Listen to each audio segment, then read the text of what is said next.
Salut le grand Deschanel. Salut Joël. Mais comment tu vas, frère? Non, ça va bien, bien. Toi ça va super, ça va super. Ça fait longtemps, gars. Oui, ça fait longtemps.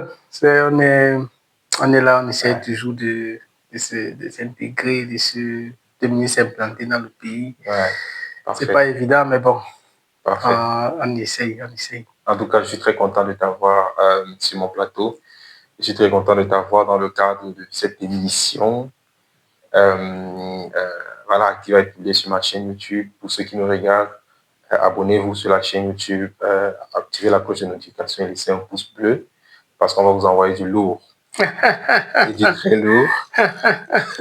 En tout cas, c'est un plaisir pour moi d'être là, d'avoir honoré à ton invitation. Ouais. C'est toujours important de soutenir la communauté, de participer aussi, de se faire connaître à travers des plateformes que tu as. Et je profite aussi pour te dire merci, te tirer aussi un coup de chapeau pour tout ce que tu entreprends dans l'univers musical, dans la culture aussi, et dans la mise en valeur de nous autres étudiants ou bien Camerounais de lambda du quotidien qui essayons de faire aussi quelque chose à notre niveau. Merci. Donc c'est vraiment salutaire. Je vous recommande vraiment fortement aux abonnés de t'abonner, de t'encourager davantage. Et en tout cas, moi je suis un fan. J'espère que vous entendez. En tout cas, tu auras l'occasion de te présenter. On ne va pas perdre le temps, on va poser les questions qui fâchent. Où sont les gris-gris camerounais de Chanel? Où sont les gris-gris des Camerounais, les gris-gris de Bafoussam, les gris-gris de Chang, les gris-gris de Bafang? Que les Allemands, tes amis. Non, dis que ça, mes amis, c'est un peu fort. On stocké. Apparemment, tu es complice. Où sont passés les gris-gris camerounais? Bon, pas que je suis complice, non. Au contraire, je suis parmi ceux-là qui combattent farouchement de façon scientifique. Tu sais, le combat, ce n'est pas toujours avec les armes, c'est pas toujours avec la violence, plus souvent c'est avec des idées. Donc, je fais partie de cette génération-là qui œuvre pour la restitution, le retour de nos gris-gris, comme tu as dit. Moi, j'appelle ça nos objets culturels.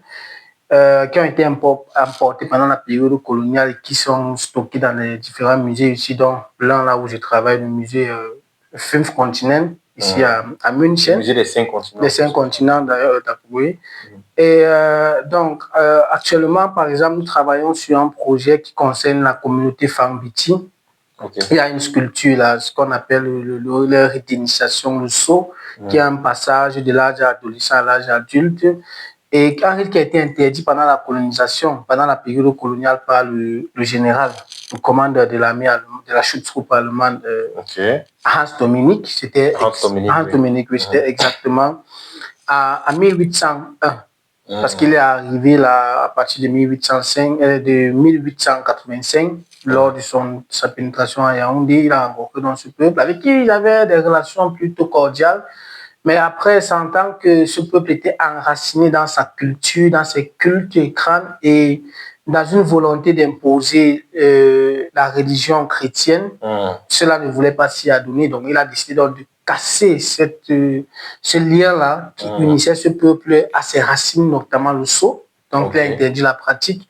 Et il a commis ce que moi j'appelle un crime de lèse-majesté. Il a fracturé en 3 portions le symbole de ce peuple-là. Il l'a emporté ici en Allemagne parce que c'était tellement lourd qu'il ne pouvait pas transporter le tout. Donc il a fractionné, il a emporté 2 parties et la dernière partie fut amenée par Günther Tessmann, qui était aussi un expéditeur allemand qui a aussi tourné à Yaoundé, à Douala, à Limbé. Et qui a amené le dernier morceau ici. Et c'est là, au musée des 5 continents. Et c'est énorme. Oui, c'est énorme. C'est une sculpture. Je peux à la fin peut-être déjà te donner le lien où tu pourras voir la description et peut-être mettre ça en bas de la description de la vidéo pour que les gens puissent connaître exactement de quoi il s'agit. C'est une sculpture qui représente 2 hommes, un adulte et un enfant. L'adolescent est tourné dans le dos au serpent parce que le serpent, le python, c'est le symbole, comment dire, c'est le génie. Le génie, oui, la ruse, le génie de la culture Fang-Biti. C'est-à-dire comme chez nous, nous avons le lion, la panthère. La panthère, oui. Leur totem, on va dire ça comme ça, c'est le python. Oh, ouais. Donc, une fois que l'enfant est passé de l'âge de l'adolescence à l'adulte, quand il est adulte, il peut maintenant regarder le python et lui faire des sacrifices d'animaux et tout. Donc, cette culture est là et avec des revendications et tout, le musée a décidé de restituer cela. Donc, je fais partie de cette commission-là qui est chargée justement d'entrer en collaboration avec les peuples Fang-Biti de Yaoundé pour en savoir plus sur ça et comment est-ce que, à qui est-ce qu'on doit restituer cela. Mais je m'en félicite déjà parce que il y a des très très bonnes avancées et le gouvernement camerounais est franchement aussi impliqué dans ça parce que nous sommes en contact avec le Musée national du Cameroun avec qui nous avons une visite le 21 avril. Avec, et ils sont actifs? Oui, ils sont actifs dans le domaine puisqu'il y a une séance de travail qui va être faite et à présence des chefs traditionnels Fang-Biti avec qui on va donc décider quand on va remettre l'objet. Et maintenant, ce sera au musée national de décider à qui reviendra cet objet de droit. Soit on va le mettre, ils vont le mettre dans un musée, conservé au musée, ou bien ils vont désigner à qui est-ce qu'ils vont restituer. Donc, je me félicite parce que la problématique de la restitution des œuvres a toujours été très comment dire, non pas problématique, mais ça a toujours suscité beaucoup d'émotions. Mais sauf que les initiatives qui ont été prises jusqu'ici furent des initiatives personnelles. Donc, mais maintenant, le gouvernement n'était pas impliqué parce qu'il se disait qu'il ne voyait pas la pertinence, pas du gouvernement camerounais, il ne voyait pas la pertinence de cela. Il disait, bon, ça va créer un autre problème, celui de quand on va remettre cela, les gens vont venir faire des revendications, après on ne saura plus à qui ça appartient exactement, ça va créer des remous. Donc, avec la pression de la société civile aussi, je veux citer aussi Prince Logan Tchatchoua, un Camerounais très actif dans la culture, qui œuvre depuis fort longtemps pour le retour de nos œuvres. Également, le docteur Silikin aussi, qui a écrit un brillant ouvrage aussi sur ça. Et le professeur aussi Koumandoumbe, qui longtemps revendique le Tsangé de son père, qui a été aussi emporté par ces mêmes Allemands qui est toujours là au musée Fleuve Continent et qui est en train d'obtenir gain de cause. Donc, avec toutes ces voix-là qui se sont levées, le gouvernement allemand, camerounais et allemand ont conclu que les Allemands doivent restituer les œuvres et ce sera maintenant au gouvernement camerounais de décider à qui reviendra de droit. Donc, c'est une avancée énorme. C'est ça qui fait en sorte que des commissions déjà ont été mises sur pied, comme celle-là où je travaille, pour établir la véracité de l'histoire. Parce que ce qui est aussi intéressant et qu'on ne nous a pas dit, c'est que ces œuvres avaient des fonctionnalités très, très mystiques. Et cela faisait peur aux colons blancs. C'est pour ça que la seule manière de soumettre le peuple camerounais, comme nous disions, était de casser ça, d'interdire ces rites, parce qu'ils craignaient la force spirituelle qui a été derrière cela. Et la question donc qu'on s'est posée, c'est si c'était des simples œuvres, pourquoi vous les avez tout simplement emportées? Vous pouvez tout simplement les détruire. Parce qu'ils savaient que ce n'était même pas possible de les détruire, puisque c'est des œuvres qui ont été faites avec beaucoup de mystique, avec des rites autour. Et on ne peut pas les reconstituer aussi simplement comme ça. Parce que c'est des personnes bien spécifiques qui étaient chargées de le faire avec la communication des ancêtres. Ma question peut-être c'est pourquoi est-ce que c'est à la partie allemande de constituer une équipe de restitution et de recherche pour pouvoir comprendre l'histoire? Pourquoi est-ce que l'initiative ne vient pas de la partie camerounaise? C'est où la douille en fait? Très bonne question. Et je vais répondre à deux volets. Le premier problème qui se pose, c'est que très peu de Camerounais comme moi, par exemple, ont étudié, sont spécialistes de la colonisation allemande au Cameroun. Très peu également travaillent sur le problème de restitution. On est très peu. Je n'en connais pas. Le peu que je connais déjà ici en Allemagne sont peut-être 3. Et je suis le seul, peut-être le plus jeune, qui n'a pas encore atteint le grade de docteur. Et la plupart sont des docteurs déjà. Donc, ça veut dire que même en termes d'emploi, il faut des salaires assez conséquents pour les honorer, ce qui n'est pas toute chose évidente. Le deuxième problème aussi, c'est que le gouvernement camerounais financièrement n'est pas prêt à mettre des fonds pour financer ce genre de travail. Ce genre de commission, ce genre de symposium où on va discuter autour des questions parce que ça demande un travail de terrain.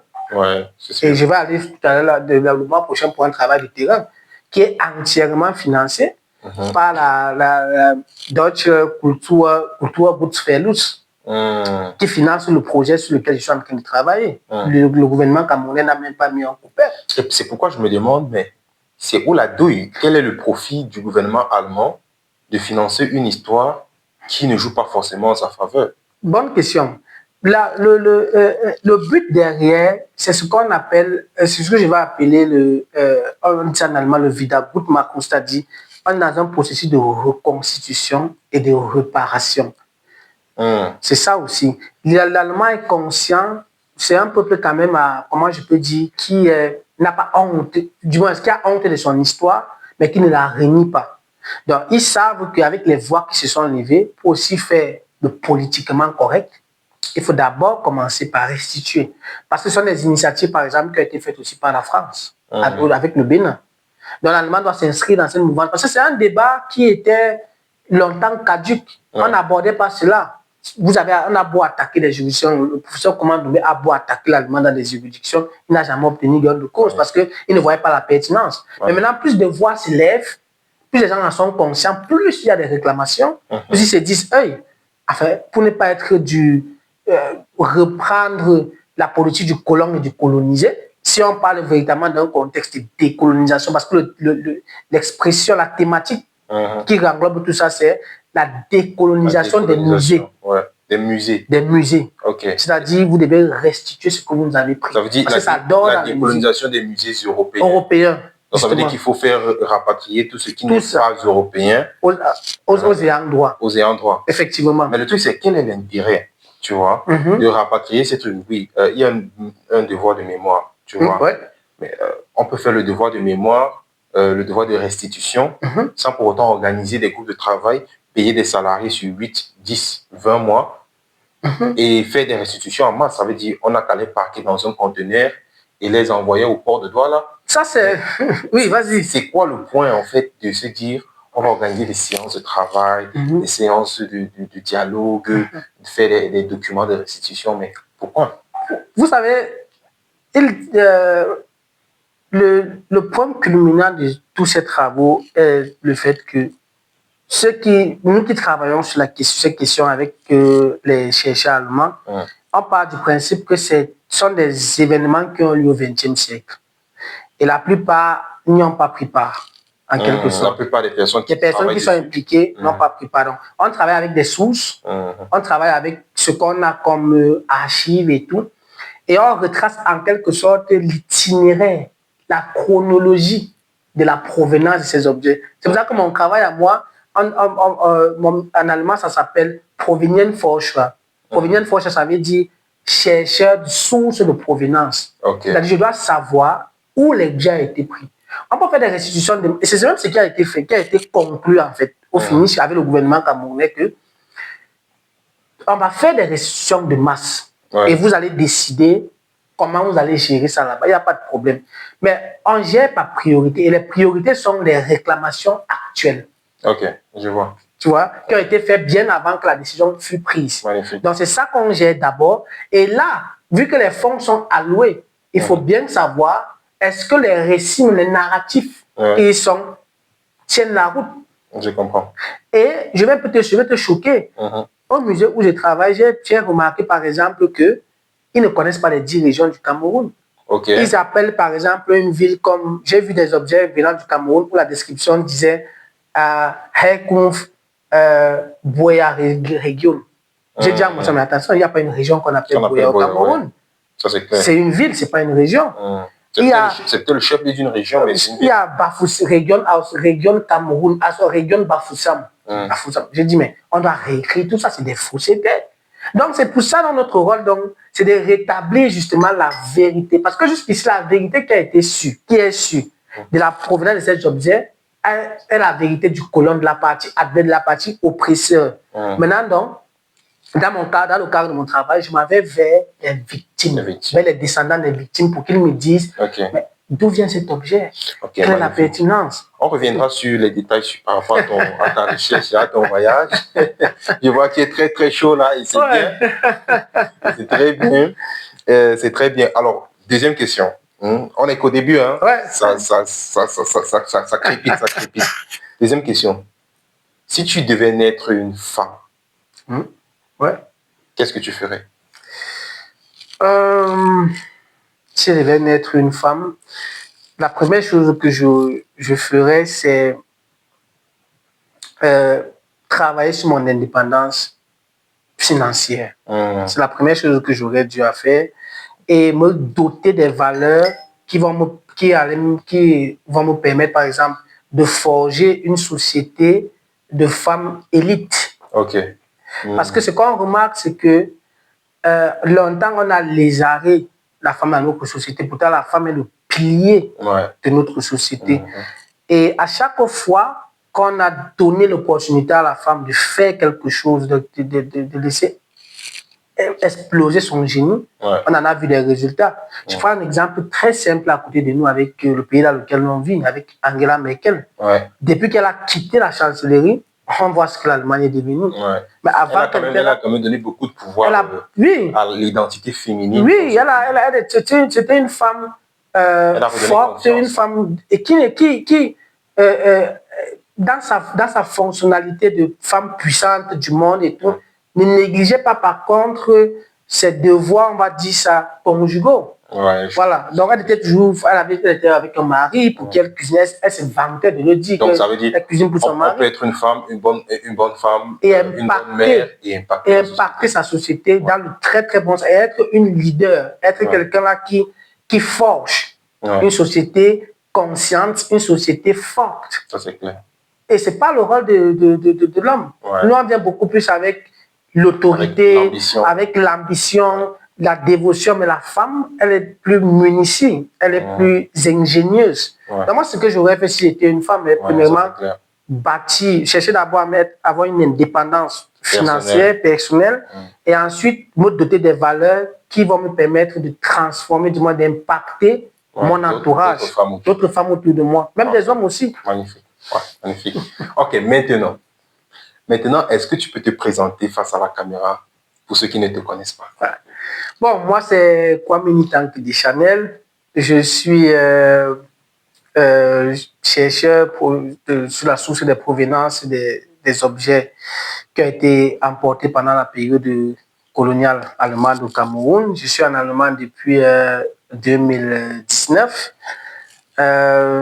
J'ai étudié histoire à l'université de Ngaoundéré entre 2013 et 2016. Ensuite, je me suis préparé pour mon voyage en Allemagne. Je suis arrivé, j'ai terminé comme tout le monde avec les cours de langue et tout. Et ensuite, je me suis inscrit en master à l'université d'Augsbourg où j'ai étudié les sciences historiques. Et de 2020 à 2023, ensuite, j'ai fait un an j'ai travaillé pendant un an en tant qu'encadreur pour l'intégration des réfugiés à Berlin. Ça a duré un an et demi par là. Et avant de décrocher, donc d'être appelé, d'être sollicité pour le poste dont j'occupe actuellement en tant que Wissenschaftler Mitarbeiter, et plus précisément collaborateur scientifique, spécifiquement dans la recherche de la provenance des objets. Oui, c'est un peu ça, en grosso modo, ce que je fais actuellement. Un petit parcours. Un gros parcours. Et il a commencé depuis le Cameroun. Oui, ça c'est depuis le Cameroun que je suis passionné par les questions d'histoire. Mais comment est-ce qu'on parle d'histoire? Pourquoi est-ce que tu viens en Allemagne pour étudier l'histoire? Mais tu aurais pu faire l'histoire en Ngaoundéré, en master, en doctorat, ou ce que tu veux. Mais comment est-ce que tu viens en Allemagne, dans le pays où on se dit on vient pour se chercher, et au lieu d'étudier informatique ou finance, parce qu'il y en a qui font BVL. Effectivement. Et c'est ce que les grands recommandent. Oui, les matières BVL, de faire électronique, électrotechnique, tout ce qui coûte. C'est vrai. Mais pourquoi est-ce que tu as choisi de faire histoire? Déjà, comme j'aime souvent le dire, il faut toujours faire ce qu'on aime. Et quand tu fais ce que tu aimes, tu n'as pas l'impression de perdre du temps, mais tu as l'impression d'être utile à la société. j'ai constaté pendant mes études supérieures en Gaoundéré que l'histoire, une partie de l'histoire du Cameroun n'est accessible qu'à l'université. Parce qu'au collège, il y a beaucoup de choses que on ne m'a pas appris. À l'université déjà en Gaoundéré oui. ou alors à l'université en général? À l'université en général. Ouais. Donc, ça veut dire que si je ne faisais pas histoire, il y a beaucoup de choses que je n'aurais pas su sur l'histoire de mon pays. Par exemple, je n'aurais pas su que le premier port du Cameroun, c'était Bimbia, c'était pas Douala. Et c'était un port où il y avait le transit des esclaves. Les esclaves partaient, c'est-à-dire qu'on avait fini de les regrouper à l'intérieur du territoire, on les entassait là-bas, ils étaient en partance ensuite pour l'Amérique. Ouais. Mais on ne m'a pas enseigné ça à Douala, on ne m'a pas enseigné ça au collège. Ah, ça, c'est sûr. On m'a appris l'histoire de la Révolution française et tout. Je me suis posé la question, mais qu'est-ce que j'ai fait avec? On avait tout un chapitre. Christophe Colomb, tout ça. Je me suis dit, mais attendez, il y avait un chapitre écrit la Chine. La Chine. Ouais. Mais tu vois ce qu'il y a à l'intérieur. Le Japon. Les guerres israélo-palestiniennes. Exact. OK. Israélo-palestinien, c'est même trop de détails. Mais on ne m'a pas enseigné, par exemple, l'histoire des la première guerre, la deuxième guerre, la première guerre, la deuxième guerre mondiale. Et avec les termes mondiaux, comme si on y avait. L'histoire, par exemple, d'Ernest Wanji, je ne l'ai pas appris au collège. Donc, je me suis dit, il est important que je contribue à la réécriture de l'histoire de mon pays. Parce que c'est ça, en fait, mon objectif. Ça, c'est clair. Parce que l'histoire doit être réécrite. L'histoire qui est ici jusque-là, c'est l'histoire qui a été écrite par les autres. Et c'est problématique. Du coup, je me suis dit, je n'ai pas une affinité avec les matières scientifiques. Comme j'aime bien l'informatique, c'est ma seconde passion et tout. J'aime bien tout ce qui est électronique, mais je ne suis pas forcément à l'aise avec. Okay. Par contre, avec le domaine que je fais, c'est un domaine où non seulement je suis à l'aise, mais aussi je me sens utile à chaque fois que je contribue et je permets aussi aux autres de contribuer parce que le projet, par exemple, sur lequel je travaille, j'ai déjà mis en contribution une sœur camerounaise et un frère camerounais. La sœur, elle étudie Border Study à l'Université des Africaines. Elle est originaire des femmes Betty. Elle vient la semaine prochaine pour un échange scientifique autour de la question. Du coup, l'impact est important parce qu'elle aussi, on va la recevoir en tant que collaboratrice. Tu comprends tout ce qui ça englobe logement, frais d'hôtel, accompagnement, tout ça. Donc moi, c'est un plaisir pour moi de montrer aux gens que quand tu fais ce que tu aimes et quand tu es calé dans ton domaine, on aura toujours besoin de toi. D'une manière ou d'une autre. Et la société ne s'est pas seulement fait avec les ingénieurs. Il faut bien des historiens pour parler, pour pouvoir éclairer ceux qui travaillent actuellement. Je prends un exemple tout simple. La pandémie du Covid, par exemple, toutes les règles qui ont été appliquées, confinement et tout, c'est les mêmes qui ont été appliquées pendant la grippe espagnole. Il y a une réactualisation. Moi, j'ai écrit un article là-dessus. Et la grippe espagnole, c'était quand déjà? La grippe espagnole, c'était je crois que c'était en 1805. Où ça a envahi l'Europe complètement. Il y avait le confinement. On n'achetait plus. Il y avait emporté les masques, les masques en tissu. Pour acheter, c'était déjà, tu donnais l'argent par une fenêtre, avec ta liste de ce que tu avais besoin. L'épicier remplissait ton panier, il envoyait, tu occupais, il n'y a pas de contact. Donc, pour moi, je me suis dit, on ne peut pas tous être ingénieur. On ne peut pas tous être informaticien. On ne peut pas tous être électrotechnicien. Chacun a sa pierre à apporter au développement de notre pays. Mais aussi, quand tu en parles, c'est très intéressant parce qu'il ne s'agit pas que du développement de notre pays. Il s'agit parfois aussi même de notre stabilité dans le pays dans lequel nous vivons. Parce que quand tu regardes bien, lorsque dans la communauté, tu as besoin d'un informaticien, tu trouves facilement. Mais une fois que dans la communauté, tu as besoin d'un avocat, une fois que dans la communauté, tu as besoin d'un psychologue pour suivre ton enfant, qui, par exemple, peut-être fait des crises d'identité, une crise identitaire ou un truc pareil, tu n'en trouves pas. Tu vois? Et parfois, tu confies ton cas à un psychologue blanc, européen, qui, sans aucune idée raciale, ne se retrouve pas dans les problèmes de l'enfant. Effectivement. Tu vois? C'est très pertinent ce que tu évoques là. C'est vraiment pertinent dans la mesure où je prends par exemple le cas des psychologues, comme tu as dit. Un psychologue, par exemple, allemand, il a fait ses études de psychologie et tout, mais est-ce qu'il tient compte de l'environnement où l'enfant vient? Non. Or, c'est clair que moi, par exemple, à Berlin, j'ai appris qu'il y a une de nos grandes sœurs là-bas qui est médecin, généraliste et tout. Je fais, pour me faire consulter, je quitte 1 heure, c'est-à-dire de chez moi pour chez elle, c'est 1 heure. Mais je préfère faire 1 heure de trajet pour aller chez ma sœur, me faire consulter, parce que j'estime que elle connaît mieux mon corps par rapport à l'étranger, bien que j'ai étudié toute sa médecine. Et quand j'arrive toujours dans son cabinet, je suis assez ébloui de voir que nombreux sont nos frères qui sont là-bas. Ça, c'est une force. Ils se sentent à l'aise. Ils se sentent à l'aise, ils peuvent parler librement et tout. Bon, je me suis dit, si c'est qu'il n'y avait pas eu des sœurs qui ont eu le courage d'aller faire médecine, est-ce qu'on devait avoir bénéficié de ça maintenant? Non. C'est la même chose, comme tu dis, s'il y avait des avocats camerounais, des psychologues camerounais, on aurait plus, ça va beaucoup nous aider à mieux nous stabiliser dans le pays. Parce que le simple fait de savoir que le psychologue que je m'avais consulté là, c'est mon frère, il vient du même pays que moi. C'est déjà une partie de ta guérison. Tu te sens déjà à l'aise. Tu te sens en sécurité. L'avocat que je m'avais voir pour mon cas, il y a déjà, la méfiance est déjà brisée. Tu vois? Par contre, l'étranger, tu ne sais pas ses motivations. Tu ne sais pas ses intentions.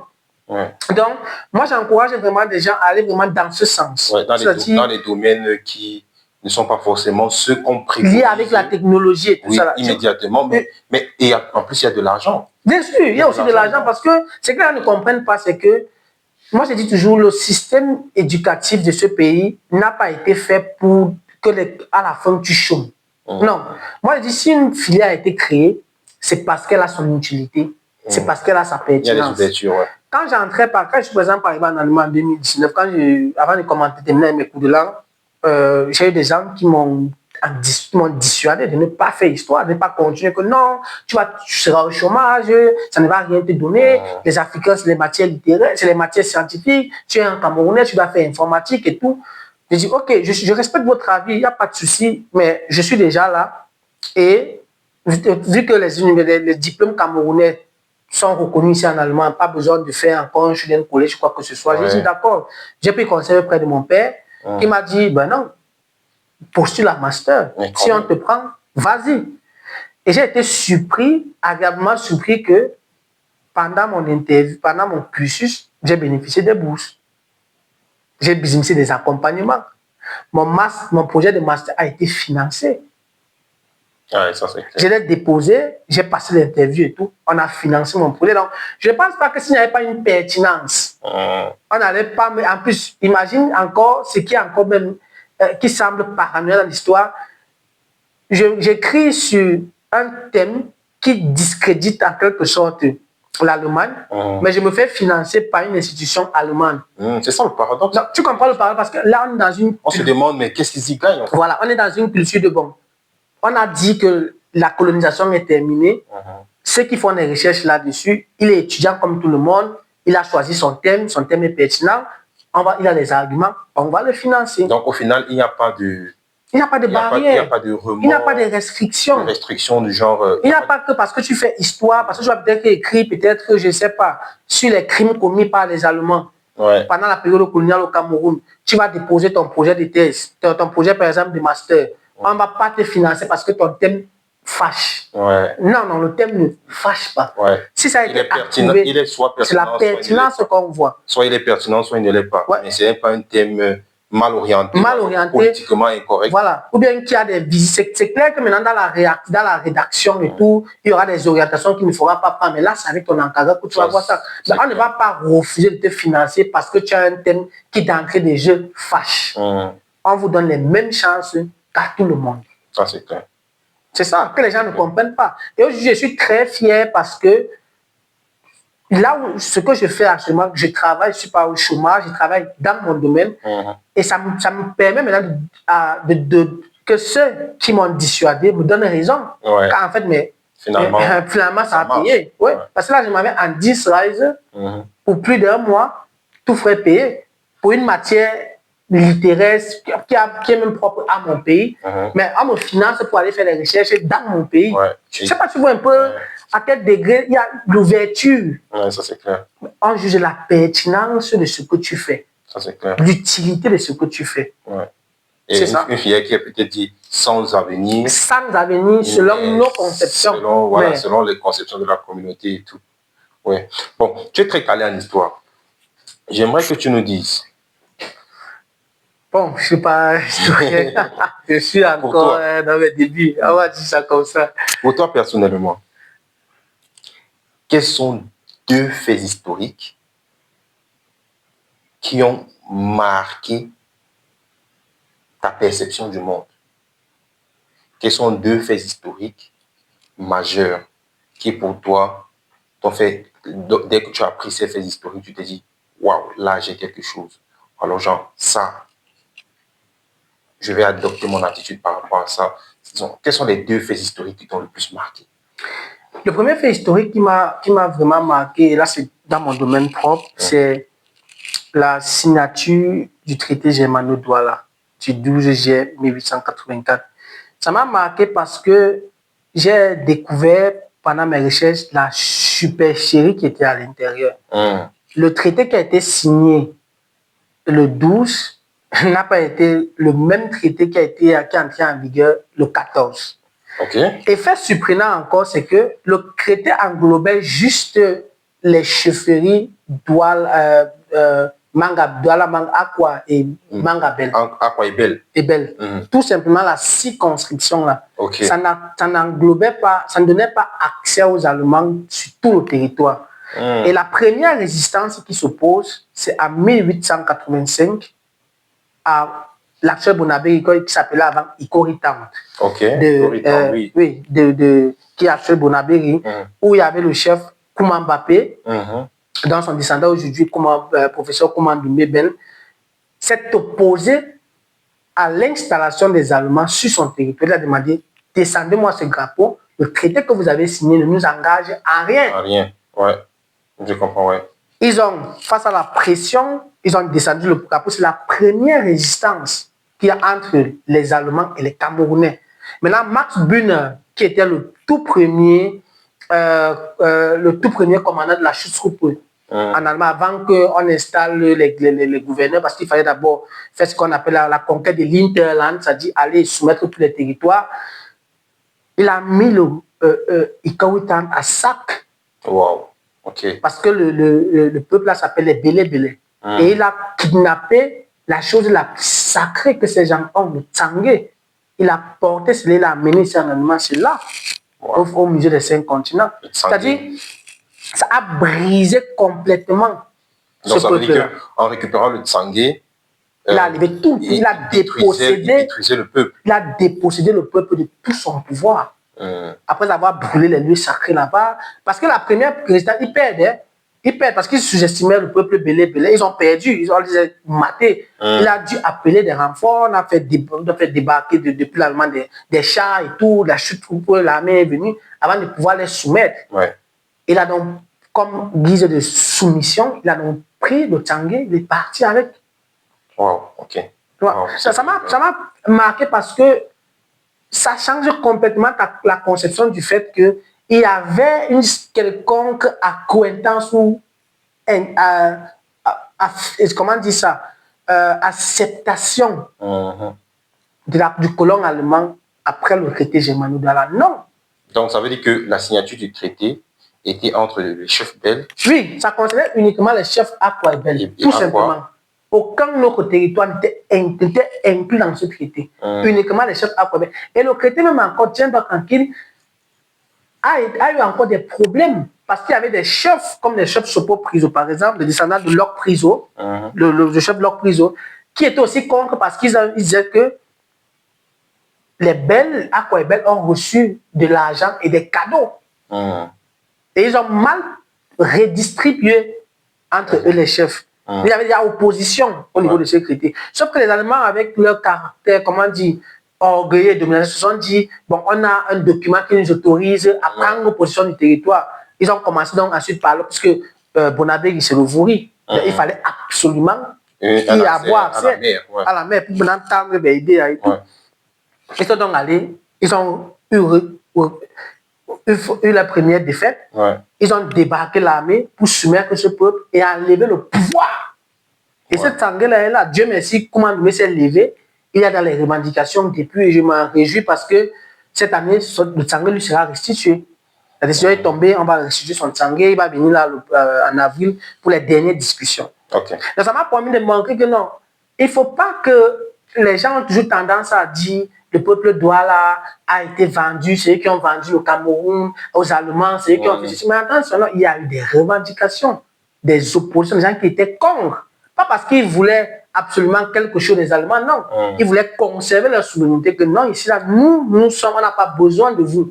Allez faire vos choses avec les autres, ok, il n'y a pas de souci. Mais ici, c'est notre territoire, on reste souverain. Si vous voulez une collaboration, elle doit se faire dans les règles. Des stratégies qui, en fait, finalement, n'étaient pas seulement typiques au Cameroun, parce que c'est les mêmes stratégies qui ont été utilisées par les Britanniques.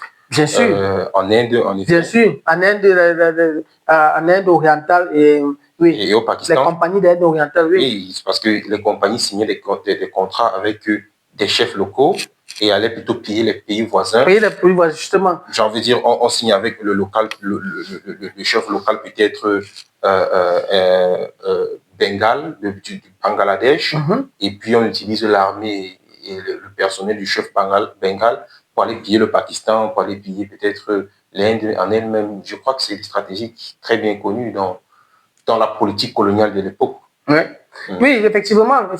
Donc, ça, c'est le premier fait. Maintenant, le deuxième, c'est le refus de Sékou Touré en 1950. Deuxième fait historique. Deuxième fait historique qui m'a marqué. Il a dit, je préfère la pauvreté dans la liberté que la démocratie dans la soumission. Je crois que c'est un truc pour paraphraser ça parce que ça... La liberté dans la pauvreté que l'abondance dans la servitude. Dans la servitude, exactement, merci.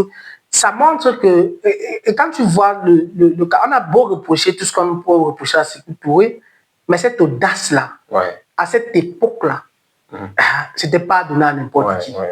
Et si tu regardes bien aujourd'hui, parce que c'est aussi le rôle des historiens, c'est de faire le parallèle entre le passé et le présent pour mieux comprendre l'avenir. C'est ça notre but. Quand tu regardes maintenant, aujourd'hui, comment l'ARS se comporte, avec Ibrahima Traoré, Assimi Goïta, c'est le même discours, sauf que là maintenant, ils ont la politique de leurs moyens. Ça, c'est clair. Ça veut dire, vous allez maintenant nous respecter, vous pouvez nous priver de tout ce que vous voulez, on n'a pas besoin de vous pour nous en sortir. Et ça change encore le narratif selon lequel l'Africain est passif. L'Africain attend toujours les ordres de l'autre côté pour pouvoir agir ou bien faire. Mais on comprend maintenant que ces Africains dont on parle là, ce sont des gens qui sont, comment je les appelle toujours, les nègres de maison. Des gens qui ont été pistonnés au service de leur mère patrie qui est la France. Tu vois, ou bien d'autres pays occidentaux. Parce que ça va te surprendre, par exemple, Macky Sall, par exemple, avant d'être président, je crois qu'il a siégé à l'Assemblée nationale française. Ah ouais, quand même. Il a été à l'intérieur. Ouattara aussi, Bongo, au Fonds mondial. Bongo Père décidait qui en mettait au gouvernement français à l'époque de Chirac. La plupart. On le consultait que bon, voilà la liste, qu'est-ce que tu veux comprendre qui pouvait être président de la République française. Donc ça veut dire tout simplement que, avec le narratif de Sékou Touré là, moi j'ai compris que tout c'est une question de détermination et que nous ne sommes pas mal ancrés dans l'histoire, comme l'avait dit Sarkozy, que l'Afrique n'est pas assez ancrée dans l'histoire. Non. Donc, on a fait l'histoire. Finalement, c'est une question de narratif. C'est une question de narratif et c'est une question aussi de volonté qui s'accompagne par des actes et de comprendre que avec le peu que j'ai, je peux me défendre bien, je peux moi-même lutter pour ma propre liberté. Parce qu'en réalité, en racontant l'histoire sous le prisme des défaites, des personnes qui ont échoué, en racontant l'histoire sous le prisme de Thomas Sankara, de Patrice Lumumba et de tous ces assassinats, on en fait des martyrs, bien sûr, mais en fait, on focalise l'histoire sur les échecs. Oui, justement. Et si on renversait l'histoire, et au lieu de parler des échecs, on prenait plutôt ces personnes-là qui ont pris des décisions fermes et qui, à travers leurs décisions, ont orienté l'histoire, mais en mettant un focus sur les conséquences de leurs décisions, les conséquences de leurs choix, on verrait que le narratif changerait, je ne sais pas. Bien sûr, on verrait que le narratif, bien sûr, le narratif va changer. Le narratif va changer parce que là, on va se dire où ils ont échoué, on va en tirer des leçons et on va mieux faire. Ouais, ça c'est clair. Et il faut donc l'histoire pour nous permettre de comprendre ce que nos pères ont fait et ça n'a pas marché. Ouais. Comment donc rectifier le tir? Comment donc affronter notre ennemi? Comment donc être mieux aguerri? Parce que ils n'avaient pas peut-être les moyens de la politique que nous avons aujourd'hui, mais ils ont osé avec le peu de moyens qu'ils avaient. Nous qui en avons déjà avons la possibilité, par exemple, de nous doter de certains moyens, on peut faire mieux. On peut faire mieux. Et on peut changer complètement la donne et le narratif. C'est ça. Mais moi, je me dis que si c'est qu'ils n'avaient pas osé, on devait prendre les sources d'inspiration où? On devait se baser sur quoi? Donc aujourd'hui, il y a matière. Il y a matière à penser. À s'approprier de cette histoire-là, à s'approprier de ça, à, comment dire, à actualiser cela avec la société actuelle et de faire mieux. Et ça se fait. Ouais. Ça se fait. Ouais. Donc, en fait, on a deux périodes de l'histoire. Tu as dit la signature du traité Germano-Douala entre les rois Bel et Aqua et les émissaires allemands. De la compagnie Ouama avec Natigal aussi qui faisait partie de la troupe. Et fait aussi important qu'il faut aussi noter sur cet événement-là, c'est que après cela, les chefs Aqua et Bel ont en quelque sorte regretté aussi leur choix d'avoir fait confiance. Parce que, comme j'ai dit, le traité qui a été signé le 12 a été changé. C'était plus le même qui était le 14. Parce que selon moi j'ai l'original du traité, j'ai eu le privilège de rencontrer justement Nkouma Ndoumbe, qui est le descendant de Nkouma Mbappé, celui qui a le premier à opposer la résistance à Ikoritank. J'ai eu le privilège de le rencontrer. Il m'a montré l'original du traité Germano-Douala. Magnifique, ouais. L'original. Et parmi les clauses, c'était dit qu'ils ne devaient absolument pas perdre leur souveraineté. Donc les Allemands devaient venir faire ce qu'ils avaient à faire, mais en respectant la souveraineté des chefs. Donc c'était des clauses commerciales. C'était des clauses commerciales pour la plupart. Et la plupart des décisions ne devaient pas être prises sans l'aval des chefs. C'est-à-dire que si vous voulez construire un pont, si vous voulez aller dans un village, il fallait l'autorisation. Donc l'autorisation des chefs ne devait souffrir d'aucun problème. Mais le même traité maintenant du 14, ce n'est plus ça. Ça dit quand même qu'ils abandonnent complètement leurs droits et leur souveraineté au service du peuple allemand. Ils se sont fait douiller. Ils se sont fait douiller. Ouais. En l'espace de 48 heures. Parce qu'on a signé le traité, c'était un vendredi. Et le 14, c'était le dimanche. Non, ils ont signé le traité dans la nuit de vendredi à samedi. Et lundi, il fallait donc officialiser ici le drapeau sur la place Joyce. Ouais. Et maintenant, quand on donne la copie du traité au chef, ils ne le reconnaissent pas. Ils disent, mais attends, on a vendu notre territoire. Pas le pays. Notre territoire, pas le pays. Et maintenant, les Allemands se sont dit, bon, on va maintenant faire la conquête de l'Interland en commençant par Ikoritan, parce que justement, c'est pas tous les chefs qui étaient d'accord, tous ceux qui étaient autour, non, les gens comme les Lord Prise, on n'était pas d'accord. Ikoritan ne voulait même pas entendre parler de Belé, je veux dire, Nkouma Mbappé ne voulait même pas entendre parler de ces gens qui a géré votre truc là-bas, parce que chacun fonctionnait dans sa tribu. Ça ne nous concernait pas. Ça ne nous concernait pas. Ouais, carrément. Mais ils ont justifié cela avec non, c'est un côté de protecteur. On n'avait pas besoin de protecteur. Non, on n'avait pas besoin de protecteur. C'était quand même très. Parce que quand ils arrivent, on n'est pas en guerre. Pour dire qu'au Congrès, ça marchait très bien. Il y avait un commerce florissant. Et pour ça, je vais recommander le livre de Albert Ouna, le Cameroun pendant la période coloniale. Pendant la période coloniale, oui, il parle de 1800, si j'ai bonne mémoire, il part de 1814 jusqu'à 1916, si j'ai bonne mémoire. Mais le titre de l'œuvre, c'est le Cameroun pendant la période coloniale. Il y a aussi le livre de Algebève qui parle de l'histoire du Cameroun. Je crois que c'est le titre du livre, oui. L'histoire du Cameroun. Oui, il décrit tout la société camerounaise avant la période coloniale du nord au sud, de l'est à l'est, où il part en profondeur sur la hiérarchisation des sociétés. C'est un livre volumineux, mais qui vaut la peine de lire pour connaître véritablement comment le Cameroun fonctionnait avant l'arrivée enfin, je veux dire avant la période coloniale, parce qu'on a toujours eu à avoir des traités. Ah voilà, je me rappelle le livre de Albert Adabert, on a commencé à 1472 jusqu'à 1916. Oui, parce qu'il prend la partie de l'arrivée des premiers explorateurs portugais, Fernando Po, le problème de nomenclature du nom Cameroun qu'on a jusqu'à aujourd'hui, et jusqu'à 1916. Et voilà, et le livre de Azembe qui parle du Cameroun, l'histoire du Cameroun.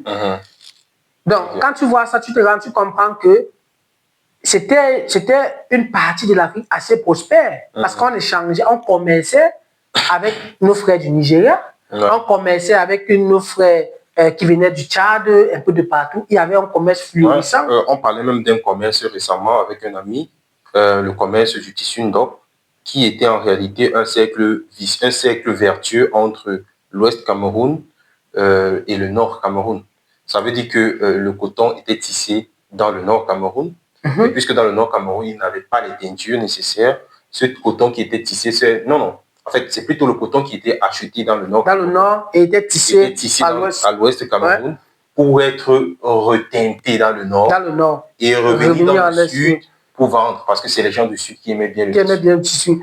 Mais pour encore renchérir à ce que tu dis, on ne demande pas pourquoi à chaque installation d'un chef, que ce soit à l'Ouest, au Sud, au Centre, il y a tous les représentants des sociétés chefales du Cameroun. Tu vas voir, il y a le Lamido qu'on va inviter. Tu vas voir, si peut-être c'est au Sud, on va inviter peut-être 2 ou 3 chefs de l'Ouest qui vont venir. Le Lamido au Nord, il va venir. Sud-Ouest, Nord-Ouest, ils seront là. Pas juste à terme figuratif, non. Parce que justement, c'est quand on retire celui qui va devenir chef pour lui transmettre le pouvoir, c'est tous ces gens-là qui lui transmettent la part du pouvoir. Pour le soutenir. Pour le soutenir. Que tu as la force du Nord, tu as la force du Sud, tu as la force. C'est tout le monde qui met là. Ils ne sont pas juste là comme des simples invités, non. Genre, non, juste des convives, non. C'est le témoignage d'un lien historique. Justement, entre les peuples. Parce que on a une histoire, on est partis tous d'un point de départ qui est de la Grande Égypte. En migrant pour arriver jusqu'au Cameroun à partir du Grand Nord du Sahara et entrer progressivement à l'intérieur du territoire avant de se fractionner. Tu vois? Donc, ça prouve à quel point, sur le plan traditionnel, bien que nous soyons d'ethnies ou de tribus différentes, il y a quelque chose qui nous lie, c'est la tradition. Moi, j'étais surpris de voir ça comme attends, mais comment dire que non? Quand il se retire, on va donc initier définitivement celui qui va prendre la place du chef. Tous ces chefs-là se retirent avec lui, avec leurs attributs chefals, et ils font des incantations sur lui et sur le nouveau. Des rites d'intronisation, ils le font. C'est incroyable. Ça témoigne encore du fait qu'il y ait contact entre toutes ces cultures-là. Bien sûr. Et qu'ils ont cohabité bien avant l'arrivée de l'envahisseur. Bien sûr. Et également, je crois que c'est une affaire qui est plutôt comme un aveu de paix. Ça veut dire, je suis là parce que je te montre que toi et moi, on est en paix, on ne sera pas en guerre. Le Nord ou alors peut-être la chefferie Bamangum n'a aucun problème avec le Lamido de Rebouba. Genre. Mais pour sceller cette paix-là, qu'est-ce qu'ils faisaient? Ils organisaient des mariages interethniques. C'est des choses qui datent de très très longtemps.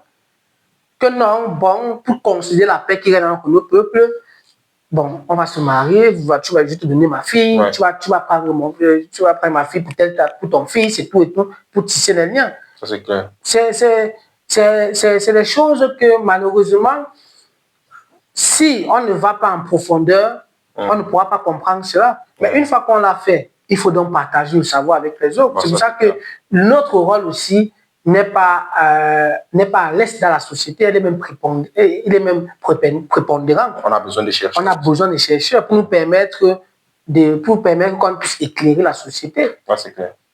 Ok. Alors, si tu devais dîner ce soir, Si tu veux dîner ce soir avec 5 personnages historiques, vivants ou morts, tu choisirais qui? 5 personnages historiques, vraiment. Premièrement, j'aurais pris Oumniobé. Premièrement, Ruben Oumniobé, pour qui j'ai un énorme respect pour le combat qu'il a fait. J'aurais également pris la dame, la toute première femme à être ministre du gouvernement, je crois, elle s'appelle, je crois que c'est Twenty ou... elle est camerounaise. Elle est camerounaise, j'oublie, je crois que c'est Twenty ou... J'oublie vraiment son nom. Mais elle m'a marqué aussi parce qu'elle était là au gouvernement très jeune. Ouais. Moi, j'aurais bien aimé dîner avec elle pour qu'elle me dise comment elle a fait. À une époque où la femme était presque invisible dans la société, où la femme remplissait tout simplement des devoirs seconds. Bon, mais après, on se demande, est-ce que c'était vraiment le cas dans les sociétés africaines, puisque la femme a beaucoup souffert dans les sociétés européennes. Et non, quand je parle ici, je parle ici dans le terme des pouvoirs décisionnaires, tu vois. Parce que quand on regarde, par exemple, de tous les présidents qu'on a eu en Afrique, pendant la période des indices des indépendances de 1960, à partir de 1958 jusqu'à 1972, avec les derniers, dont le Mozambique, qui est le tout dernier pays africain à obtenir son indépendance, il n'y a pas eu de femme. La première qui vient, qui comme c'est même la première au monde, c'est Ellen Johnson, du Libéria, avant même les Margaret Thatcher. Ouais. Non, Thatcher même était même premier ministre, elle n'était même pas présidente. Tu vois un peu. Avant que maintenant, on a la dame là qui est en Tanzanie, mais jusqu'ici, il y a en termes de pourcentage des femmes africaines qui ont occupé des hautes fonctionnalités, notamment celui de la présidence. C'est rare. Donc, voir encore qu'à cette époque-là encore, voir une femme dans le gouvernement, c'était pas chose facile. Je suis d'accord. Ouais. C'était pas quelque chose où, non, c'était très, très rare. Je suis d'accord. Et aussi l'économie, c'est la thune d'un poignet de regretter mémoire. Elle n'est pas femme? Tu es née? Je sais pas trop. C'est les origines des gens, les biens, ça ne m'intéresse pas trop. Ouais. Ce qui m'intéresse beaucoup plus, c'est qu'est-ce que tu apportes. Quel est ton apport dans la société? Qu'est-ce que tu viens avec? Même si tu es, je sais pas, moi, tant que tu es camerounais ou africain, ça va. Ouais. Les origines, bon, je sais pas, c'est pas trop intéressant. C'est trop relatif pour moi et c'est un peu trop stigmatisant. C'est comme si ton jugement va se baser en fonction de d'où je viens. Alors que c'est pas ça. On est dans une société où on construit une identité nationale et non pas une identité ethnicite ou encore moins tribale. Non? C'est clair. Donc, lui, c'est un très, très grand économiste qui a vraiment... c'est un homme? Oui, Tchinjan Pweni. Il était quelqu'un de très, très bien qui a été malheureusement assassiné. Okay. Mais il a écrit... Je crois que c'était le plus jeune docteur. C'était le plus jeune docteur de son époque. Et il a écrit un brillant livre sur l'économie africaine où il décrit comment... Je crois que c'est lui qui est l'auteur du livre Monnaie et servitude. Monnaie et servitude. Et servitude. Où il décrit comment le franc CFA, qu'on a choisi, nous aliène, nous enchaîne et nous empêche de nous développer. Et il propose des solutions pour sortir de là. Je crois qu'il est mort entre 28 et 30 ans. Il était vraiment très jeune. Il est mort vraiment jeune et très, très brillant. Extrêmement brillant. Bon, tu as demandé 5. 5. On en a 3 déjà. On en a déjà 3. Le quatrième qui... naturellement, Thomas Sankara. Moi, je vais parler des personnalités qui ont marqué l'histoire. Parce que, tu sais, dans mon domaine, il n'y a pas d'objectivité. Pourquoi Thomas Sankara? Thomas Sankara, déjà, parce que, de par ses actions, il a donné une place prépondérante à la femme dans la société. Tu es un défenseur des femmes? Oui. Oh là là. Non, mais je vais dire toi. Oui, bien sûr, bien sûr. Bien sûr. Et, tu vas remarquer bien dans les lois, je veux dire dans le règlement de Thomas Sankara, déjà, si un homme enceinte, si peut-être un collégien enceinte, une petite fille et tout, elle tombe enceinte étant au lycée, au collège, Pendant qu'elle est à la maison en congé maternité, toi aussi, tu n'es pas à l'école. Hein. Tu dois aller te débrouiller, apprendre soin de ta famille. Il est hors de question que elle est à la maison en train d'attendre, de passer ses congés maternité pour accoucher et tout. Toi, tu es à l'école pour t'instruire. Non, ça ne se passe pas comme ça. Ça ne se passait pas comme ça avec lui. Pas du tout, pas du tout. Et il a supprimé tous les privilèges qu'on peut imaginer dans la gestion de la présidence. Des voitures de luxe, il a tout supprimé, il a remplacé par les Renault 12 assez moins chers. On ne portait plus les costumes cravates, uniquement les documents, les vêtements faits en tissu traditionnel burkinabé. Et Ibrahima Traoré, il a réinstauré cela. Ouais. Tu vois, non, ça, c'est clair. Il a encouragé l'agriculture, il a mis sur pied, il a beaucoup œuvré pour l'émancipation de la femme. Elle n'était pas à l'aise, comme je dis. Ouais, et il n'avait pas de privilèges. Il ne s'octroyait pas une garde assez rapide. Non, il n'avait pas besoin de ça. Il était là pour servir le peuple. Et je crois que sa fameuse citation, il va devoir choisir entre le champagne pour un petit groupe ou l'eau potable pour tout le monde. Ouais. C'est fort. Ouais, ça, c'est un choix quand même qui est c'est assez basique comme exemple, mais dans le concret, on nourrirait tout le monde si on vendait par exemple toutes les grosses voitures de luxe qui circulent à Yaoundé et Douala là. Bien sûr. Tu vois. Bien sûr. Le Cameroun entier aurait de quoi manger. Bien sûr. Si les grands palaces qui sont construits en plein de petits étaient peut-être mis à contribution pour pouvoir nourrir le grand nombre. Bien sûr. C'est là où tu comprends que ceux qui sont là, il n'y a pas une volonté de servir le peuple. C'est vraiment une volonté ils ont choisi le champagne pour un petit goût, parce que je ne comprends pas comment dans un pays, il y a des fonctionnaires qui ont des voitures de fonction à plus de 25 millions de francs, à plus de 50 millions de francs, pendant que le Camerounais n'arrive pas à vivre avec 100 francs jour. Il végète, on végète la précarité ne fait que s'accentue, ça s'aggrave davantage et ça crée d'énormes frustrations. Dans un pays où on a tout. Tu vois. Donc moi je pense que c'est un problème aussi on ne connaît pas véritablement notre histoire. On n'est pas assez. C'est-à-dire, il faut que même dans les changements de mentalité dans notre pays, qu'on mette l'histoire de ceux qui ont fait, qui se sont véritablement battus pour notre pays, au centre des réflexions pour pouvoir nous imprégner du nationalisme camerounais. C'est un nationalisme. Parce que c'est ce que Thomas Sankara a fait. Et c'est ce que Ibrahima Traoré fait actuellement. Dès le primaire déjà, on apprend aux enfants à réciter l'hymne national, les vertus du pays et tout. Ils font ça comme en Chine, c'est-à-dire on récite que non, on doit faire ceci, on n'a pas fait ça, machin. Et même la dénomination, le pays des hommes. La dénomination c'est-à-dire il y a tout un système qui a été mis sur pied pour que dès le primaire, l'enfant puisse comprendre qu'il doit être imprégné du sentiment nationaliste qui est au-dessus de tout, et non du sentiment individualiste. En parlant des figures nationalistes, dis-moi, qu'est-ce que tu penses du tollé qu'il y a sur les réseaux sociaux? C'est vrai que c'est passager et que c'est pas très profond, mais quand même ça suscite de la curiosité. Qu'est-ce que tu penses de ce tollé qu'il y a par rapport à Ernest Ouandjé, et puisqu'il a dirigé l'aile militaire de l'UPC de l'époque?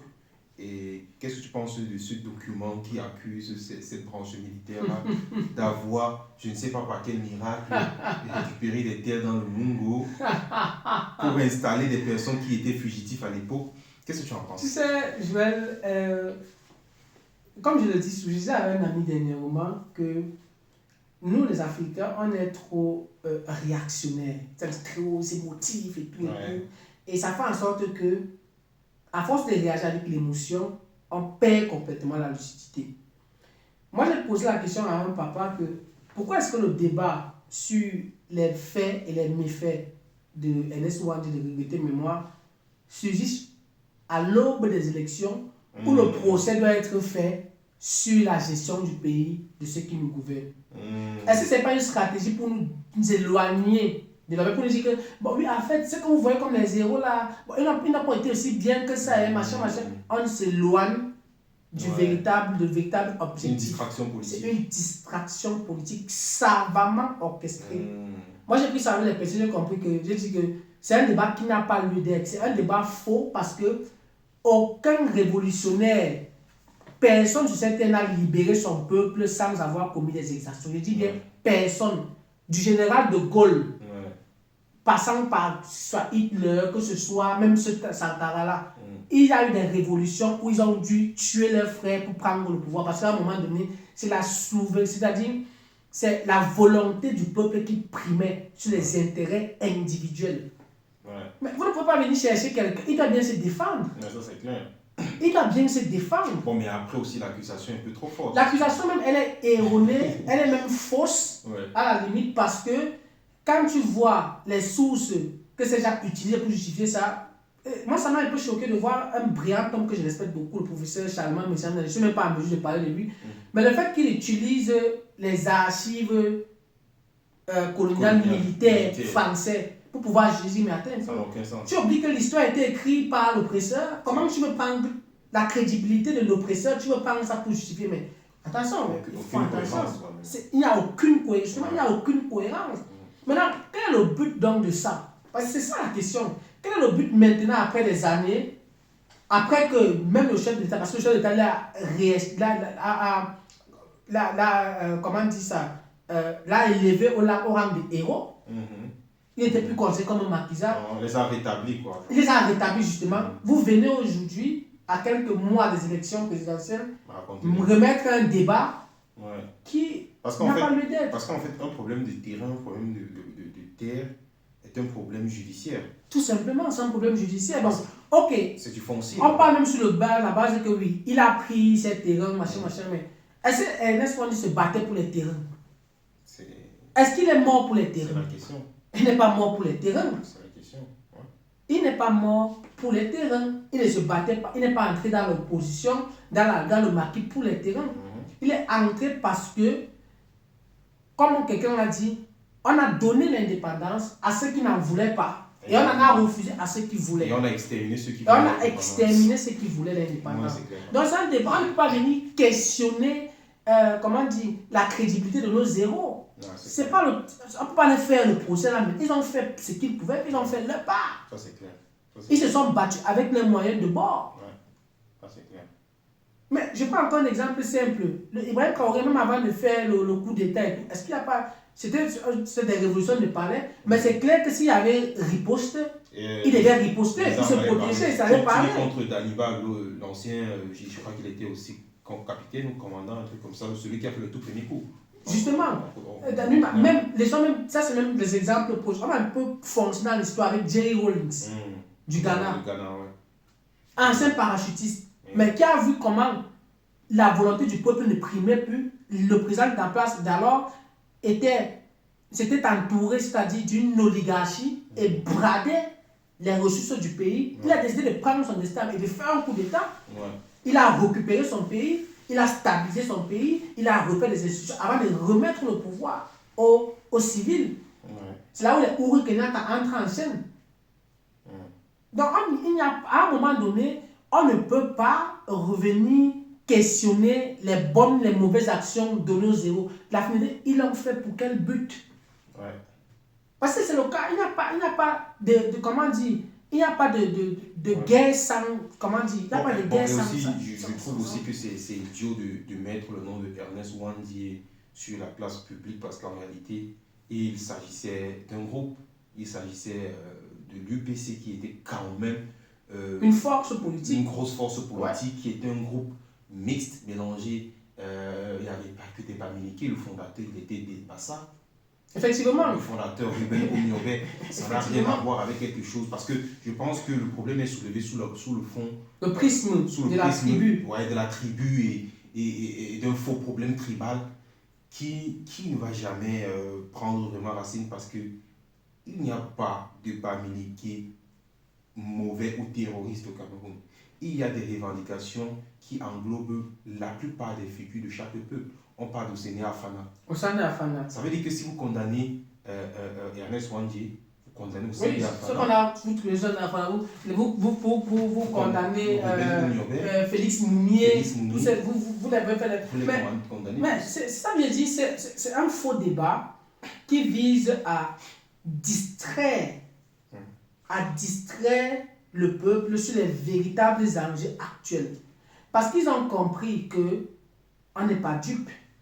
Même ce débat de tribalisme-là, c'est savamment orchestré. Ouais. Tu vois, ce sont des machines qui ont été huilées pour nous distraire. Parce que quand le Camerounais meurt de faim, là, la famille ne regarde pas ta tribu, machin, ou bien. Si au moins c'était dans une posture où il y a une tribu très privilégiée, peut-être une région au Cameroun extrêmement développée, parce que les leaders peut-être sont de cette région-là, du coup, ils ont mis le packaging. On avait se dit que, ah oui, là, il y a marginalisation. Il y a du 2 poids, 2 mesures. Exactement. Mais même la région de celui qui nous gouverne est extrêmement pauvre, sous-développée, extrêmement enclavée. Donc, il n'y a pas de problème. Donc, ce n'est pas un problème de tribalisme, c'est un problème juste que les gens ont peur qu'on fasse leur procès. Ouais. Et on va faire leur procès, ça c'est clair. Et sur la place publique. Ça c'est clair, On va faire leur procès parce que, oui, disons que oui, Ernest Wandji a commis certaines choses et tout. Mais il n'a pas détourné les fonds. Clair. Il n'a pas détourné des milliards. Il n'a pas roulé en grosse carrosse pour dire qu'il ne s'est pas bâti des immeubles pour dire que bon, voilà un qu'il a détourné et tout. Parfait, ça c'est mais eux, qui ont donc l'opportunité de faire mieux que les Wandji, à qui on a tout donné, comme on dit, Aïdjo, celui qui avait le CEP, il a donné le pouvoir aux agrégés, aux gens qui ont fait sciences politiques, qui ont fait des grandes universités, la Sorbonne et tout. Où est le résultat 40 ans après? Qu'est-ce qu'ils en ont fait, La catastrophe, le pays est en lambeau. En effet. Alors, et on sombre. Alors, merci frère. C'est très intéressant, On n'est pas à la fin, mais on va faire passer une pause, publicité et on revient juste après. Merci d'être là, merci de suivre notre émission que nous allons nommer d'après vous. Vous allez donner vos avis en commentaire. Quel est le nom qu'on donne à notre émission? Il y a des propositions qui fusent là. Et ça serait intéressant de trouver un nom pour le podcast. Exactement. Mais et aussi de vraiment suivre cela parce qu'il y a beaucoup de contenus qui sont assez intéressants. Et c'est bien de mettre en avant, comme je disais dès l'entame de l'émission, nous autres qui évoluons dans d'autres domaines complètement différents de ce qui est connu jusqu'ici. De voir, par exemple, il y en a qui font, j'ai des amis aussi qui ont étudié Border Study, toujours dans le cadre des matières littéraires. Border Studies pour dire des études transfrontalières. Okay. Il y en a aussi qui ont étudié germanistique. Genre entre l'Allemagne et la France. Oui, entre l'Allemagne, justement, entre l'Allemagne et la France, et aussi qui mettent aussi en parallèle beaucoup l'Allemagne et l'Afrique du Nord, la Tunisie et mais beaucoup plus entre l'Allemagne, la France et les pays de l'Union européenne en quelque sorte. Bon, c'est aussi intéressant ce qu'ils proposent là-bas. C'est aussi d'autres qui ont étudié communication interculturelle entre aussi l'Allemagne et d'autres pays de l'Afrique et tout ça là. Et il y en a qui sont beaucoup aussi dans la germanistique. Super. Donc, si vous nous rejoignez à l'instant et que c'est maintenant que vous prenez la vidéo, abonnez-vous, appuyez sur la cloche de notification et laissez-nous un petit like. C'est très important. Pour nous encourager. Très important pour encourager. Donc, comme tu disais tout à l'heure, tu as des amis qui font des matières littéraires. Mais une fois, tu m'avais dit que c'est pour toi un combat de te dire il faudrait que les gens acceptent qu'il y ait une différence de parcours entre les personnes qui sont issues de l'immigration camerounaise, par exemple du Cameroun vers l'Allemagne, et que cette différence de parcours devrait être acceptée par les aînés qui, la plupart, ont fait électrotechnique, mécatronique, j'en passe. C'est quoi l'objectif un peu d'après toi? Déjà, c'est important de relever cela parce que nous, déjà, dans tout ce qui touche à autre chose que la science, l'électronique et la technologie, on est plus ou moins mis en à l'Est, on est plus ou moins considérés comme des personnes qui n'ont rien à apporter ici. Et pour certains, pour la plupart, ça semble assez incompréhensif que mais comment un Camerounais vit en Allemagne, le pays de la médecine, des moteurs, de tout ce qui va avec le développement technologique et tout, mais il va étudier une matière littéraire complètement à l'Ouest. Quelle est sa plus-value? Donc, il ne faut pas toujours perdre de vue que on étudie pour apporter des solutions aux problèmes de la société, qui sont de tout ordre et de tout bord. Parce que, je prends un exemple, c'est même la médecine qu'on a aujourd'hui. Il y a l'histoire de la médecine. Moi, j'ai fait l'histoire de la médecine. Je sais un peu comment le serment d'Hippocrate, comment tout ce qu'on a aujourd'hui là dans la médecine, que ce soit les anesthésistes et tout, d'où c'est parti, qui étaient dans des sociétés comme en Égypte, des divinités et tout. C'est important. C'est important déjà pour avoir un repère et une idée. Et ça contribue aussi à aider celui qui veut faire la médecine. Il lui dit, bon, la filière que tu veux faire là, sache que ça a une histoire, ça a un parcours, voilà ce que tu seras appelé à faire parce que ça, on a eu tel changement et tout, et telle époque. Je ne vais pas encore parler de cette chose. J'aime beaucoup les exemples parce que chez nous, il faut toujours illustrer. Il y a l'expression si l'hôpital se moque de la charité. Avant les hôpitaux, il n'y avait pas d'hôpitaux, en quelque sorte, il n'y en avait pas. Au XIVe siècle et tout, il n'y en avait pas. C'était plutôt, on réquisitionnait plutôt des églises ou des espaces dans l'église où les gens qui étaient utilisés comme des sanctuaires de prière. Et les médecins là-bas étaient en quelque sorte les pasteurs, les prêtres, les sœurs qui priaient. Donc, le seul médicament était la prière pour tout type de maladie. Sinon, les malades étaient couchés. Donc, ça n'a rien à voir avec un hôpital. Ça n'avait rien à voir avec un hôpital classique. Juste un coin où les malades venaient se coucher, les gens passaient en longueur de journée à prier et allaient nettoyer et tout. Donc, c'était considéré comme un endroit de charité. Maintenant, avec Napoléon, quand Napoléon arrive, quand il est empereur et tout, avant qu'il ne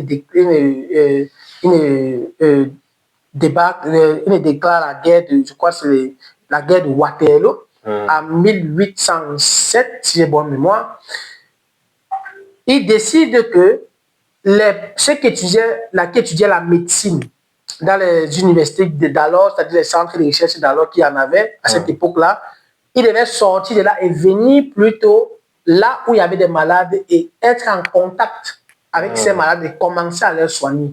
C'est ça. Tu vois? Parce que la médecine était étudiée, mais pas dans le sens de venir exercer. Dans le sens de la curiosité, les plantes médicinales, surtout comme les gens faisaient beaucoup de voyages en Égypte et tout, ils s'imprégnaient de la médecine là-bas, ils venaient étudier, il y avait des facultés, mais ils n'étaient pas en contact avec les malades. C'est là où Napoléon leur a dit non, vous les médecins qui étudiez la médecine là, vous allez venir maintenant appliquer ça sur les malades. On a des cas de maladie, il a renvoyé dans les bonnes sœurs. D'où l'expression l'hôpital se moque de la charité. Donc maintenant qu'à l'hôpital, il ne s'agit plus ici là que on va faire la charité, déjà venir soigner, prier pour les gens. C'était ça qu'on appelait la charité. Mais maintenant, c'est un endroit où il y a des malades et il y a des médecins qui vont s'occuper et les soigner. On met la charité de côté. Maintenant, on exerce la science. C'était ça. C'était comme ça. Donc, c'est des choses que si tu n'es pas historien, tu ne connais pas ça, c'est assez difficile peut-être de savoir ce que tu fais et tout.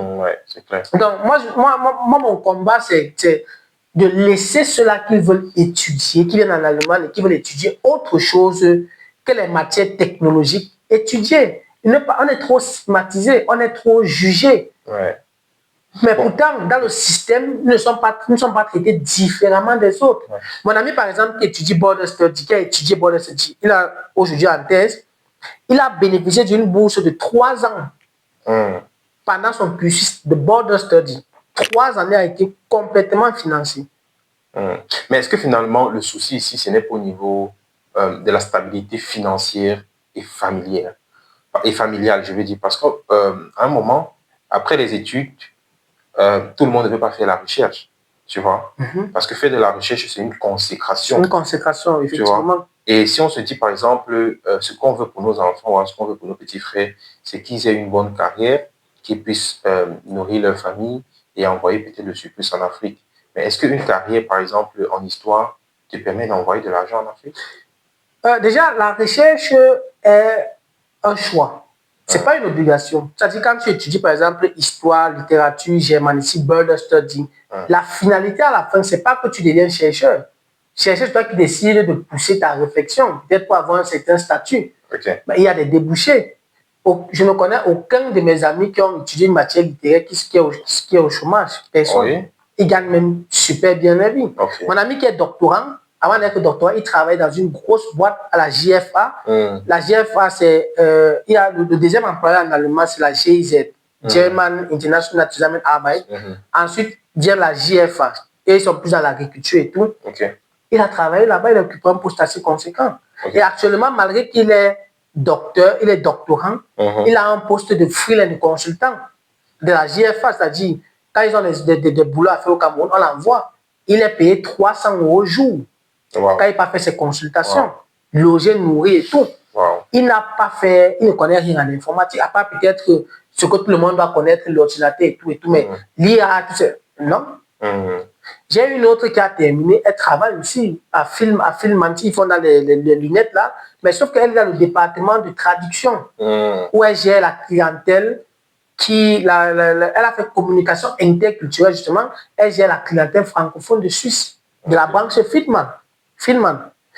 Et des exemples, j'en ai des plein comme ça. On a un ami en commun, Vanek, qui a fait germanistique. Vanek, si tu passes par là, il gagne très bien sa vie, il ne s'en plaint pas.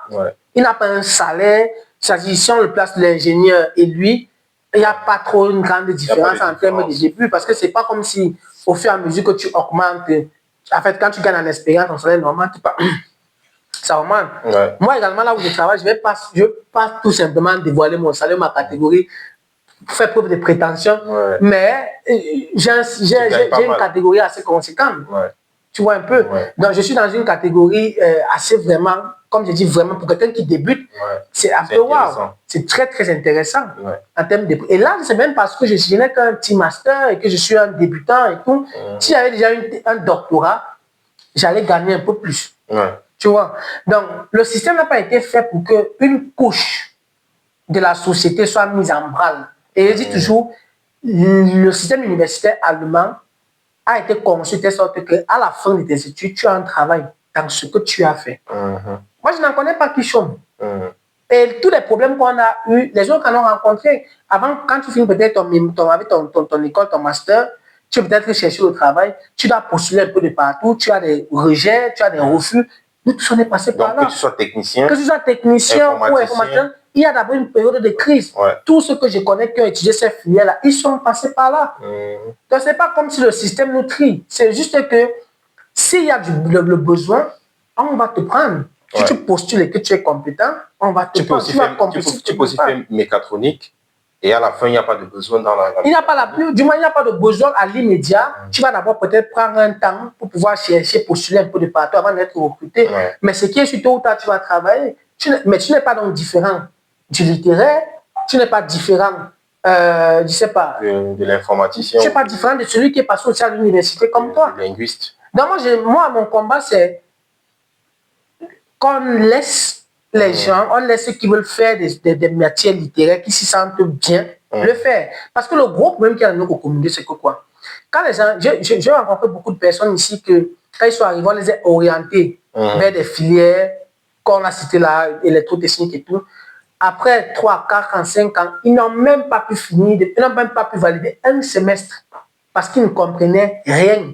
Ça c'est vrai. Celui qui te recommande la filière, lui, il s'en sort, il s'y connaît, il aime d'abord ce qu'il fait. Donc c'est normal qu'il trouve un plaisir. Mais tu ne vas pas faire une filière parce qu'on t'a dit d'aller faire. Est-ce que la filière d'abord te plaît? Est-ce que d'abord tu t'en sors dans la filière? Si tu n'en sors pas, qu'est-ce que tu veux faire? Va faire ce que tu veux faire. Ça va payer, tôt ou tard. Tu vois un peu. Et si tu devrais donner un conseil à un jeune qui a sa licence au Cameroun en, disons, lettres modernes françaises, ou alors bilingue, et qui arrive en Allemagne, premier semestre, on lui propose de faire BVL, par exemple. Qu'est-ce que tu lui dirais? Moi, je lui dirais plutôt de chercher un master bilingue. un master dans un truc qui est Sprachwissenschaft ou alors International Communication, International Sprachwissenschaft Sprachwissenschaft. ou aussi communication interculturelle. Ok. Ce sont des domaines très prisés parce qu'avec une licence en lettres bilingue, tu as beaucoup de chances de finir comme traducteur dolmetscher. Ok. Et c'est des domaines où on demande beaucoup d'argent, on demande beaucoup. Il y a beaucoup de demandes. Il y a beaucoup de demandes, surtout dans ce qu'on appelle ici nos administrations, des BED. Magnifique. C'est extrêmement important. Donc, quelqu'un qui a une licence en lettres bilingues qui vient faire BVL, sauf s'il est passionné par la comptabilité, tout ce qui va avec, ok, il n'y a pas de problème. Mais pour moi, il gagnerait en temps et aussi en argent en entrant immédiatement dans un master où il y a des lettres bilingues à l'intérieur. Ce qu'il a fait en licence. Super. Et après cela, c'est qu'est sûr, il aura du travail, il y aura une débouche. Parce que ce qui est bien avec ce pays, c'est comme moi j'ai remarqué, c'est que quoi? Quand tu postules pour un poste dans ton domaine, et quand tu viens à l'interview, quand on parle et tout, ils savent exactement si tu maîtrises ton domaine ou pas. On te pose des questions assez aléatoires. Je vais te prendre encore un exemple très simple. Quand je passais mon interview ici, ils m'ont posé pas mal de questions. Ils m'ont demandé, par exemple, je n'étais pas préparé. Moi, j'ai préparé mon interview classique, là, les questions, ok. Moi, m'a mis dans des situations où on me dit, par exemple, bon, voilà le projet. Donne-nous un plan, sors-nous là un plan de travail. Pour le projet, sors-nous un plan de travail. Comment est-ce que tu vas structurer ça? Je dis non, on va d'abord commencer par ici, on va aller là, machin. Puis ils m'ont dit, bon, on est en contact avec telle personne pour travailler, qu'est-ce que tu avais dit que non, attention. C'est un projet, c'est une structure qui appartient à un peuple. Pour mieux en savoir, on doit aller consulter le peuple en question. Et non pas travailler toujours avec les officiels. Vous pouvez travailler avec les officiels, d'accord. Mais moi, je vais travailler avec les officieux. Les personnes qui sont... Je vais aller sur le terrain. Aujourd'hui, ils me donnent raison. Ils ont compris justement que bon, ça valait la peine justement de le prendre parce que c'est quelqu'un qui s'y connaît dans son domaine. Et quand ils ont aussi vu que mon projet de thèse tournait également sur les questions de restitution, le petit résumé que j'ai fait là-dessus, ils ont compris que voilà quelqu'un qui a investi dans ce qu'il fait. Donc, si je travaille donc, comme je le fais maintenant, là, je gagne peut-être ma vie, c'est clair que je vais aussi soutenir ma famille, ma petite famille au pays, ou bien financer des projets de développement et tout au pays. Où est la différence entre moi et l'ingénieur? Il n'y a pas une grosse différence. Pas du tout. Pas du tout. Il fait ce que je fais aussi. On gagne sensiblement le même salaire. Et après aussi, l'essentiel, ce n'est pas forcément combien tu gagnes. Justement. Mais le plus important, c'est de savoir qu'est-ce que tu fais de ce que tu gagnes. De ce que tu gagnes. Et voilà. D'où la nécessité de savoir utiliser son épargne. Effectivement, d'avoir une culture de la gestion financière, c'est extrêmement important. Ce qui n'a rien à voir avec le job, le boulot que tu fais. Parce que peu importe le boulot que vous faites, vous allez gagner de l'argent, mais il faut être prêt à utiliser cet argent à bon escient et à faire des bons choix avec cet argent. Voilà. Parce que sinon, un électrotechnicien peut se retrouver blind après 10 ans de travail. 10 ans de travail. Tout comme un professeur de langue peut se retrouver blind après 15 ans de travail. C'est pareil. Donc, ce que je voulais rajouter pour le conseil, c'est que on n'est pas moins privilégié ou bien on n'est pas marginalisé dans cette société parce qu'on a étudié une matière, une filière qui n'a rien à voir avec des filières du quotidien. Ou bien on n'a pas moins de droits que ceux qui ont étudié, mais on n'a pas un salaire complètement inférieur que ceux qui ont étudié des matières qui ne sont pas les nôtres. Et après, ça dépend aussi des entreprises. Ça dépend aussi des entreprises dans lesquelles tu entres, effectivement, du contrat qu'on te propose. Tu vois, nous, on pousse un peu loin dans la recherche parce que justement, avec peut-être un titre de docteur, c'est une autre catégorie aussi en termes de salaire. Donc on vise aussi encore un peu plus loin parce qu'on se dit que mon tant docteur, au moins notre impact sur ce qu'on est en train de faire dans la société sera un peu plus grand. Tu vois, que quand tu te limites au master. Or, l'autre, c'est que non, avec sa licence, il peut commencer sa carrière. C'est parfait, c'est super. Mais nous, on se dit que non, en poussant un peu plus loin, plus on a de l'impact, on gagne encore plus nos vies, mieux nos vies, on a encore davantage on a encore plus, on a encore davantage de, comment on dit ça, d'opportunités aussi.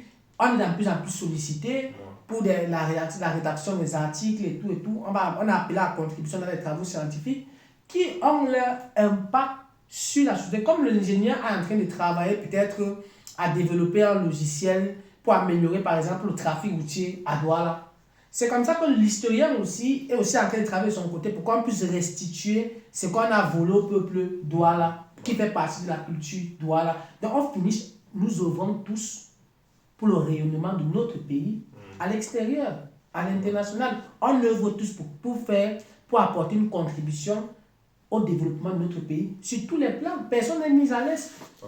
Personne n'est plus important que l'autre ou est moins important que l'autre. Nous tous, on a de la matière grise, chacun a son domaine respectif. On met tout ça en contribution. C'est toujours pour la société de notre pays. Donc, il faut qu'on arrête de décourager ceux qui veulent s'intéresser aux matières littéraires en allemand, de ne pas le faire parce que ça ne paye pas, ça n'apporte rien. Non. Si c'est là, c'est parce que justement, il y a un besoin et qu'il y a un besoin, on a besoin de la main d'une main-d'œuvre pour pouvoir combler ce besoin-là. Et c'est aussi une fierté quand tu te retrouves dans un cercle où tu es le seul noir. Moi, je représente toute l'Afrique. C'est important. C'est aussi bien de faire la différence. D'avoir quelque chose à dire. D'avoir quelque chose à dire. C'est extrêmement important. Tu vois. Donc, notre rôle n'est pas... Et je me dis aussi que si on avait aussi fait ces filières-là, des thématiques aussi pareilles, comme ce que je n'allais pas voir le jour parce que on ne devait pas prendre un blanc qui a étudié l'histoire, peut-être spécialisé à la restitution, il ne connaît pas Yaoundé, il ne vient de nulle part, il ne connaît même pas, il ne peut même pas te situer le Cameroun sur la carte. On le confie dans tel projet pareil. Pourquoi est-ce que le projet a été ralenti par exemple? C'est un projet qui a été validé depuis novembre 2024. Mais comme il n'avait pas trouvé quelqu'un qui remplissait mes compétences, le projet n'a pas commencé. Il voulait absolument un Camerounais qui a étudié l'histoire, spécialisé à la restitution, qui vient de Yaoundé, parce que le peuple en question, c'est un peuple de Yaoundé. L'objet a été pris à Yaoundé. Il fallait quelqu'un qui remplit tout ça, qui est parfaitement bilingue et un peu trilingue, qui pourrait jouer le rôle d'intermédiaire entre l'administration camerounaise, l'administration allemande, qui pourrait facilement conduire les recherches sur le terrain, faire des rapports et participer même, en fait, amener même aussi ceux ici là à venir découvrir le Cameroun, parce que c'est ça qui est aussi derrière le projet, qui soit le voyage qu'on est en train de préparer, pour voir aussi les réalités là-bas et avoir aussi une impression et tout. Il fallait quelqu'un qui remplissait ces critères-là. Bon, le projet a été, on m'a pris, ça a commencé en février, or le projet a été validé depuis novembre. Les fonds ont été débloqués, mais il n'y avait pas celui qui avait les critères du poste qu'on demandait, jusqu'à ce qu'on tombe sur moi. Maintenant, si moi, je m'étais dit non, je ne fais pas ça, je fais plutôt informatique et tout, c'est que cet objet devait être dans le musée là-bas, en train de croupir. Pourtant, ça n'a rien à y faire. Chacun a sa place en tout cas. Donc, même pour restituer, il faut aussi des gens qui s'intéressent à ça, qui vont pouvoir porter le combat haut. Et il faut une relais parce que tout ce que j'ai cité là, les Kouman Doumbé, les professeurs Guafo, les professeurs, le docteur Asilikel, ce sont des gens qui ont déjà une expérience. Mais si on s'arrête à eux uniquement, ça veut dire que quand ils vont passer, il n'y aura plus une génération qui va prendre le relève. Il faut donc que les gens comme nous, comme ça, là, on leur fasse comprendre que non, on est là pour prendre déjà, pour se former à prendre la relève une fois que vous allez passer peut-être de l'autre côté et tout. C'est des fiertés. Donc, chacun est utile, chacun a son mot à dire, chacun a sa pierre à apporter au rayonnement de notre pays à l'extérieur, peu importe le domaine. Parfait. De toutes les façons, merci les Chanel. Non, c'est moi qui te remercie. Merci d'être passé. C'est moi qui te remercie. Et pour tous ceux qui nous écoutent, restez connectés parce qu'il y a du lourd qui arrive. Ce semestre, on va envoyer vraiment beaucoup de vidéos. On va essayer de produire du contenu pour la chaîne. Et je compte sur vous pour liker et nous soutenir. Envoyer beaucoup, massivement d'énergie. Je vous aime. Ciao, ciao. Ciao, ciao.